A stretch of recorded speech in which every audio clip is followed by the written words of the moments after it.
నేను కొత్తిమీరని కోసుకుందాం వచ్చాను కానండి, కొత్తిమీరని అస్సలు కొయ్యబుద్ధి వేయట్లేదండి. ఎంత బాగుందో చూడడానికి, కానీ తప్పదు కదండి, కోసుకోవాలి.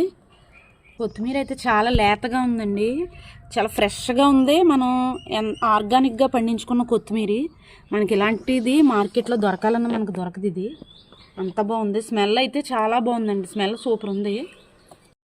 మనం ఎప్పుడు వంట చేసుకుంటే అప్పుడు ఏ కూరలో అయినా మనం వేసుకుంటాం కదండి కొత్తిమీర అనేది. అప్పుడు ఒక్కొక్క రెబ్బ కోసుకోవచ్చు. కానీ నేను ఎందుకు ఒకసారి ఇది హార్వెస్టింగ్ ఎందుకు చేస్తున్నానంటే, నేను టొమాటోస్ వేసి పచ్చడి చేద్దామని నేను ఇలా చేస్తున్నాను. ఒకేసారి కోసేసుకుంటున్నాను. ఇది ఇసుక నేలలో ఎక్కువగా పండుతుంది కదండి, మనకేసి పండదేమో అనుకున్నాను. నేల బాగుండాలి, భూమి సారవంతమైనది ఉండాలి, మనం పండించలేమేమో అనుకున్నానండి. కానీ మనం పండించలేనిదంటూ మనకి ఏమీ లేదు. ఏది ఇంపాసిబుల్ కాదు, అంతా పాసిబుల్లే మనం అనుకుంటేనండి. చూడండి కొత్తిమీర ఎంత లేతగా ఉందో. నేను కాళ్ళతో కూడా పచ్చడి చేసేస్తానండి కలిపి. భలే చాలా బాగా వచ్చిందండి.